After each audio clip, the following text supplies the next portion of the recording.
You are love itself. Now, what does that love mean? You're the energy, the vibration that knows other as self. And as such, it leans into and wants to be with other, not as other, but as self. And that longing you feel that might gnaw at you in the quiet times, there should be more. I think in so many ways it should be more that I am coming closer to the completion of the end of my separation. And that separation is the separation from human beings, but more and more it's also separation from the very basis of our being. We're separated from the core of who we are because we're so caught up on the surface that we cannot feel the depth of our being deep enough that satisfaction and peace can reign again. And when we do deepen into that satisfaction and peace, then we have closed the gap so much in our experience or our knowing. We cease to feel so much an individual, but we recognize this love, this gravity that is pulling us all together. I know that only 100 of you were here yesterday, but it was a big day here at the OK Corral, and everyone got well fed, well attended to. We heard a lot of things spoken and some things experienced. And it was a great time for us to be together and see the depth and the commitment of so many of us who have decided that the path of awakening or the path of coming to know our true identity has now become enough of we felt the invitation enough that we would even take a whole Saturday to do that. And it was really, been calling this Christmas in July, and it did feel like that for at least those of us who were involved. And I want to thank all the people who helped. I want to especially thank Barbara Holloman and David Johnson. David Johnson runs the sound. He's done that endlessly.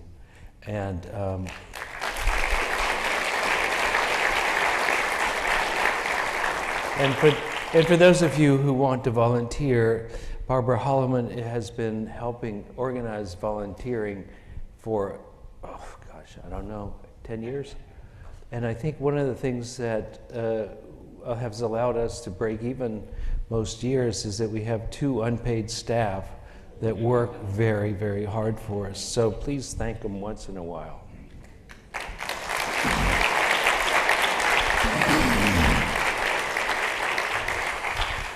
Okay, so I had a great time yesterday. I'm sorry you weren't there. If you weren't, I'm glad you were. If you did, I had a great time. I got to listen to Michael and to Anna talk for over an hour without stopping, and that's an stretch for me, really, to listen to anybody. And here I had 2 people I know well, but they brought something that only they could bring to the party. And they're not the same, but they're both important, and what they had to say had meaning and had purpose. And so I think that's also true of each one of us here in this room. We don't always be the ones up front talking. Sometimes, most times you're not. Most times we're listening. It's often been said that you have 2 ears and 1 mouth. That shows the importance of listening over talking. And that those of you who are here listening are adding to the conversation in ways you may not yet be aware. There's very little that happens to a speaker up here that doesn't involve the silent words or thoughts that you're having. And part of the reason why people come here and often say, wow, they were just speaking directly to me, it is because you are being heard in the conversation rather than the speech is an interactive event. And this kind of leads me to the point I'd like to make today. And it is essentially that we are all in this together. So the topic of the day was going to be kindness or love. I may get to that, but I want to get to that through this idea that there's only one presence, one power as you, and that you're just as important because you are that one presence as anybody else. The vital, it's almost like Jenga. You may think that's not an important one, but if you pull it out, the whole thing could fall apart. The oneness of this universe, the oneness of humanity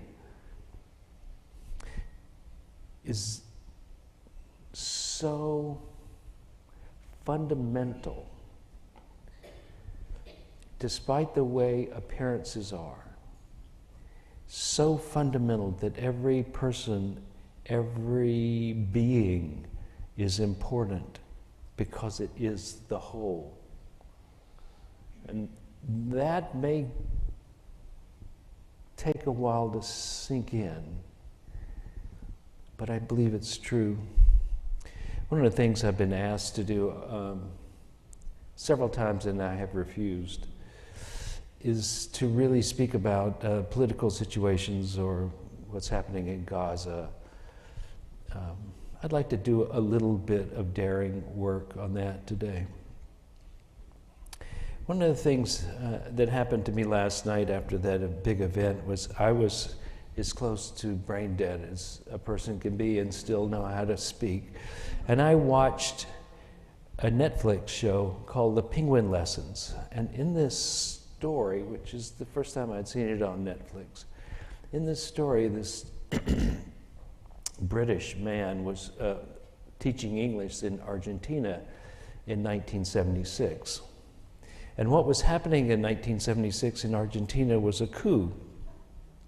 A coup was happening, and there have been several coups over the century in Argentina, but I was there in 79, or I was actually just next door in Chile. And I met two women at dinner, and they invited me back to their room, which sounded good at the time. But they wanted to come into a private place so they could whisper in their own room in a foreign country what was happening to people in their country. Now, at the time, I was not at all politically aware of it, but what was happening was that people were being abducted off the street and they were tortured and killed. And 30,000 people are missing from that time. 30,000 people, and the country's not that big. 30,000 people were picked up off the street and never to be seen again. And these two women wanted somebody on the outside world to know what was happening for them. I wasn't in a place to really know how to process that information or anything to do about it, but they did want to witness it.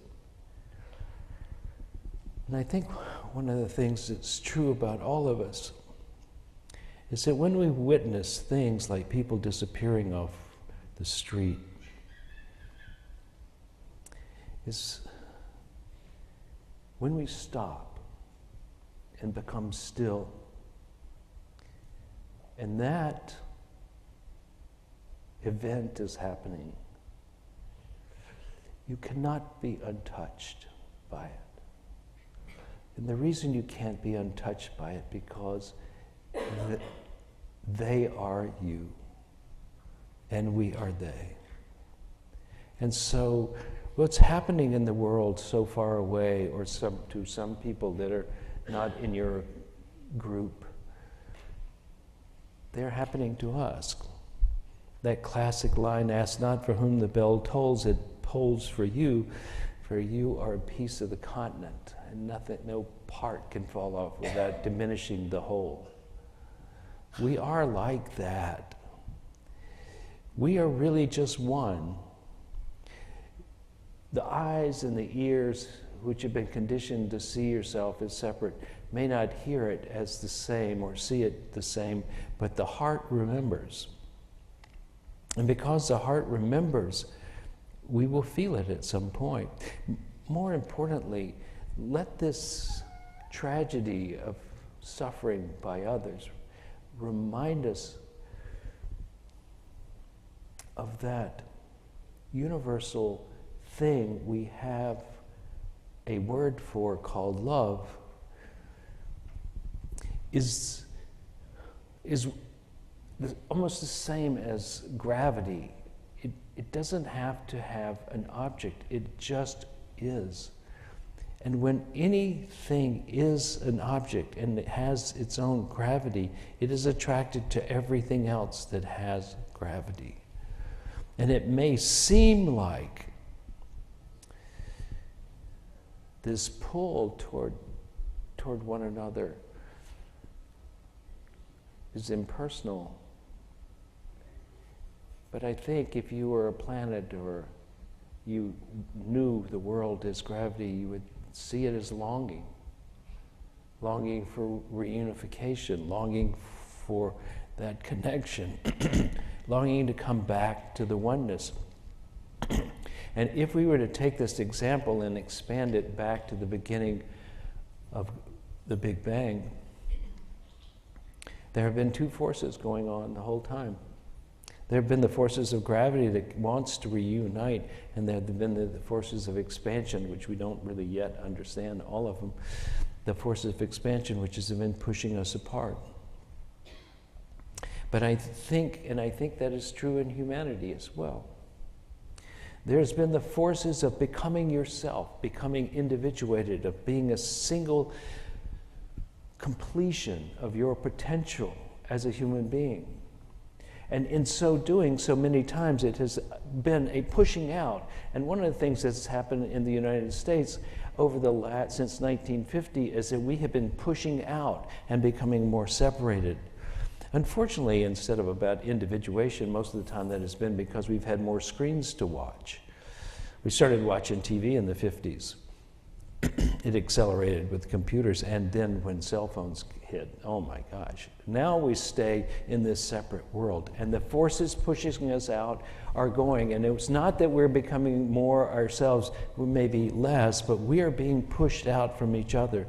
And there is a countervailing force, which is the force that has always been a part of humanity, is the love force, which doesn't necessarily come with the words, I love you. It is just that we are in this together. We are one.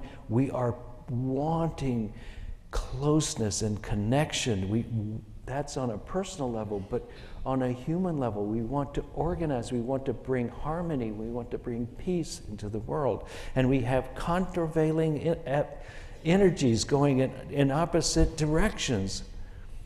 But the foundational one that is closest to you is that you are love itself. Now, what does that love mean? You're the energy, the vibration that knows other as self. And as such, it leans into and wants to be with other, not as other, but as self. And that longing you feel that might gnaw at you in the quiet times, there should be more. I think in so many ways it should be more that I am coming closer to the completion of the end of my separation. And that separation is the separation from human beings, but more and more, it's also separation from the very basis of our being. We're separated from the core of who we are because we're so caught up on the surface that we cannot feel the depth of our being deep enough that satisfaction and peace can reign again. And when we do deepen into that satisfaction and peace, then we have closed the gap so much in our experience or our knowing that we cease to feel so much an individual, but we recognize this love, this gravity that is pulling us all together. And as I was watching this movie, it was a good movie. Starts too slow for a tired person, but a good movie in the sense that the story is this. The man's walking on the beach with a woman he's hoping to sleep with. And so he wants to impress her, but he's indifferent to what he sees, which are these penguins covered in oil on the beach. Most of them dead, but one is alive. And she says, oh, we can't leave it. And so they bathe this penguin in their hotel room that he's hoping to have this relationship begin. It turns out, she says, when they have finally finished washing the penguin, I've got to go, I'm married. Well, so it didn't work out. And now he has this penguin who has bonded with him.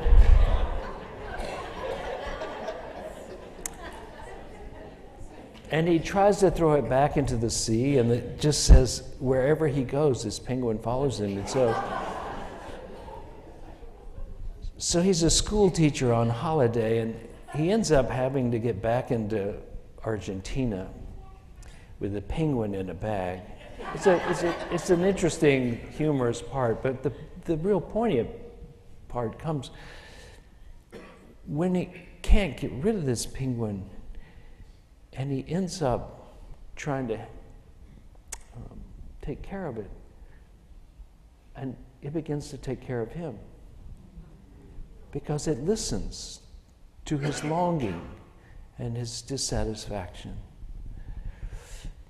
And it gets out that he's got a penguin, which could be a problem for his job, but that penguin keeps charming everybody by the same technique, which is to listen.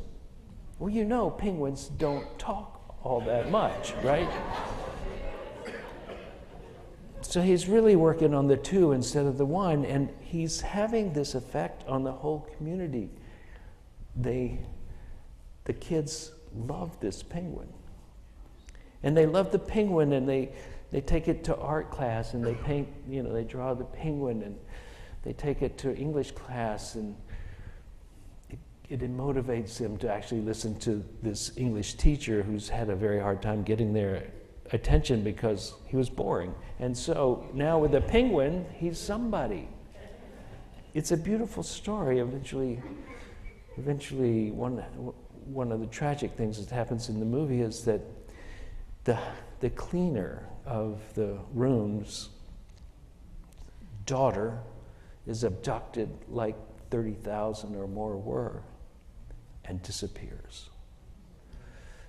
And the English teacher saw it happen and did nothing.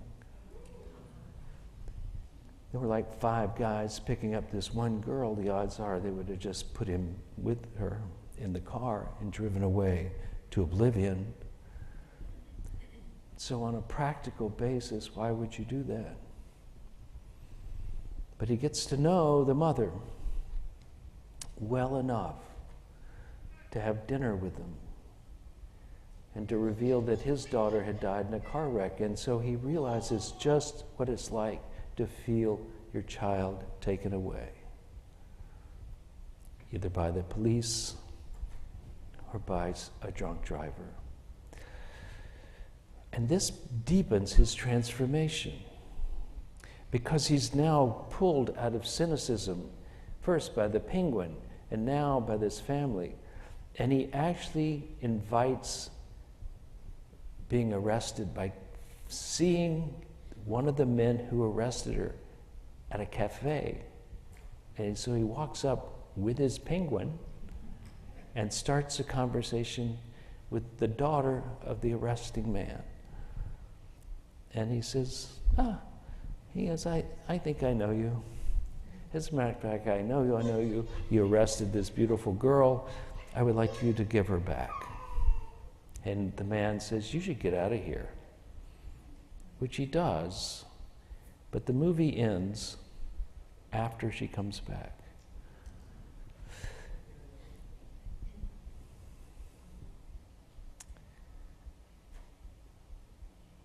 I don't know how to fix what's happening in Argentina over and over. I don't know how to fix what's happening in a country like ours who've decided that we're going to be so partisan that we will cease to see each other as people. I don't know how to fix a place like Gaza, where genocide is in full swing, I don't know how to fix any place that's happened where suffering is happening.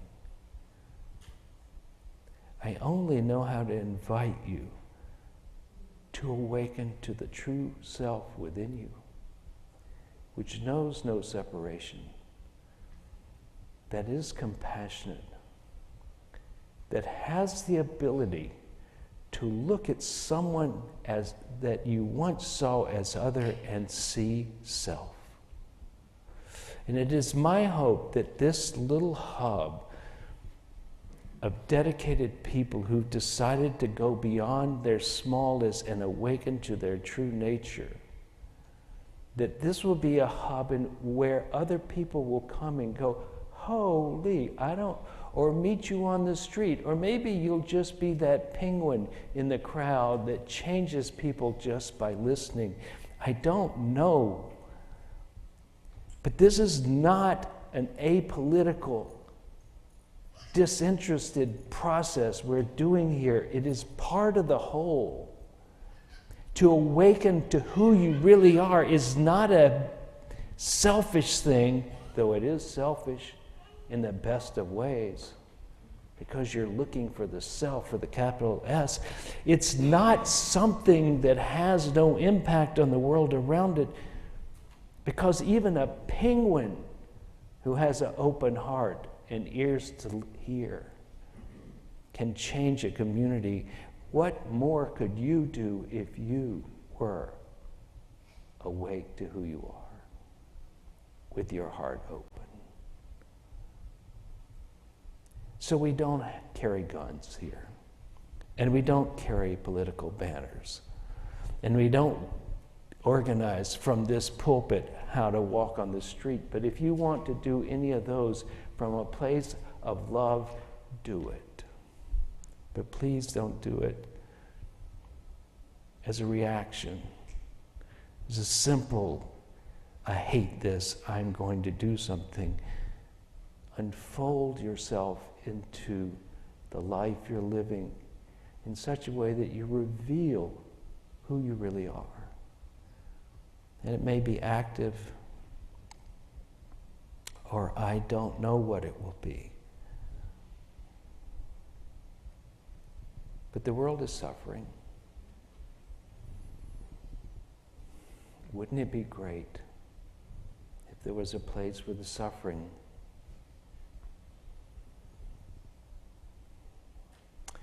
was the suffering of I'm not there yet, not the suffering of separation.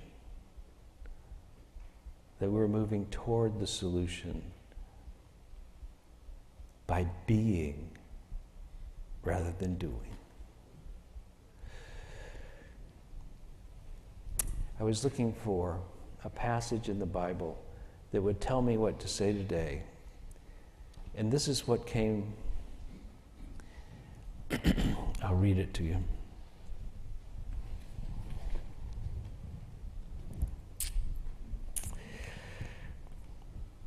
First of all, let me say this. It will make this passage sound much better. I was listening to Eckhart Tolle.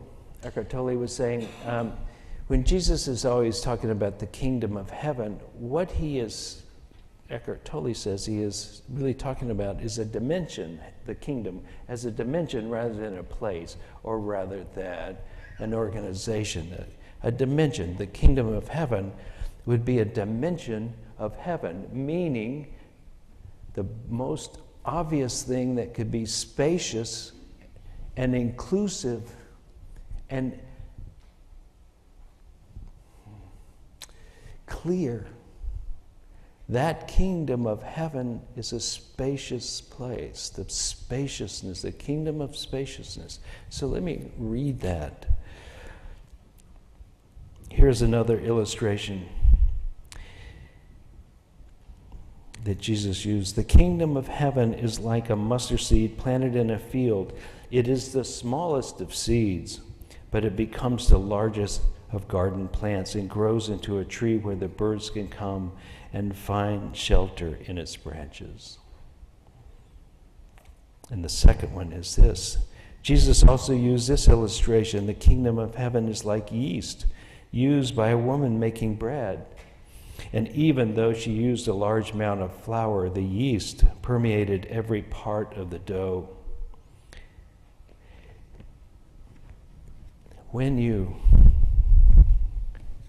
not necessarily become a monk or a nun, but when you invest a mustard seed into your own awakening of who you really are, or you put the yeast in a large bed of flour because you've seeded your thought and your spiritual practice such that it expands and it changes everything around it. When you do that, you are in the kingdom of heaven, of expansion, where you're making more room for your soul and also for others. So let's be committed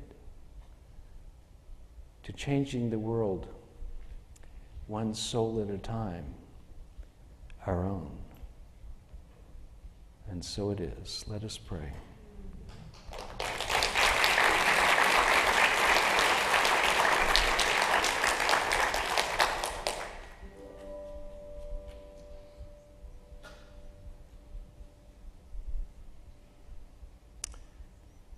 Settle in. It's going to be a while. It's going to be a while before everything works out.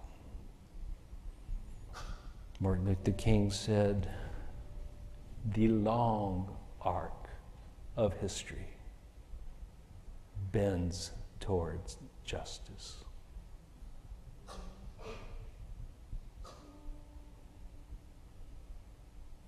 Let us work on the curve and bend it by bringing ourselves into alignment with the depth of who we are.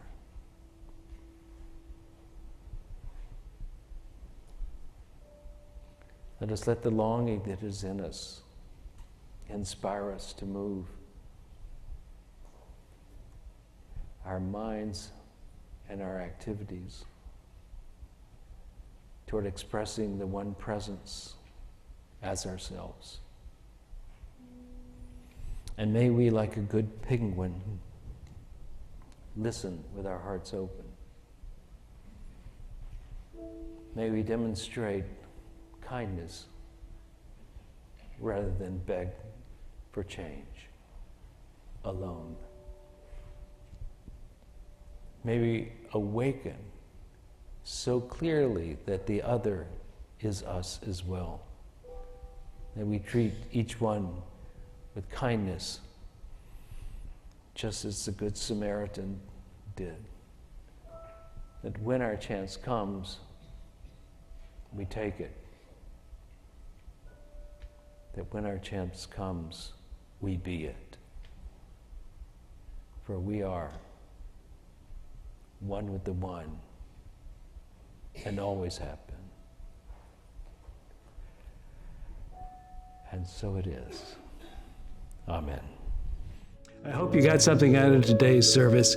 We intend to bring you things that will help you in your life become more of who you want to be, give you the freedom of forgiveness and the hope of expectancy that your life will unfold in a way that brings you joy, happiness, and is a contribution to the world. If you would like to contribute to this ministry, please go to unitytriangle.org, hit the donate button, and it will lead you into an easy way of doing that. We thank you for your attention and look forward to seeing you again here.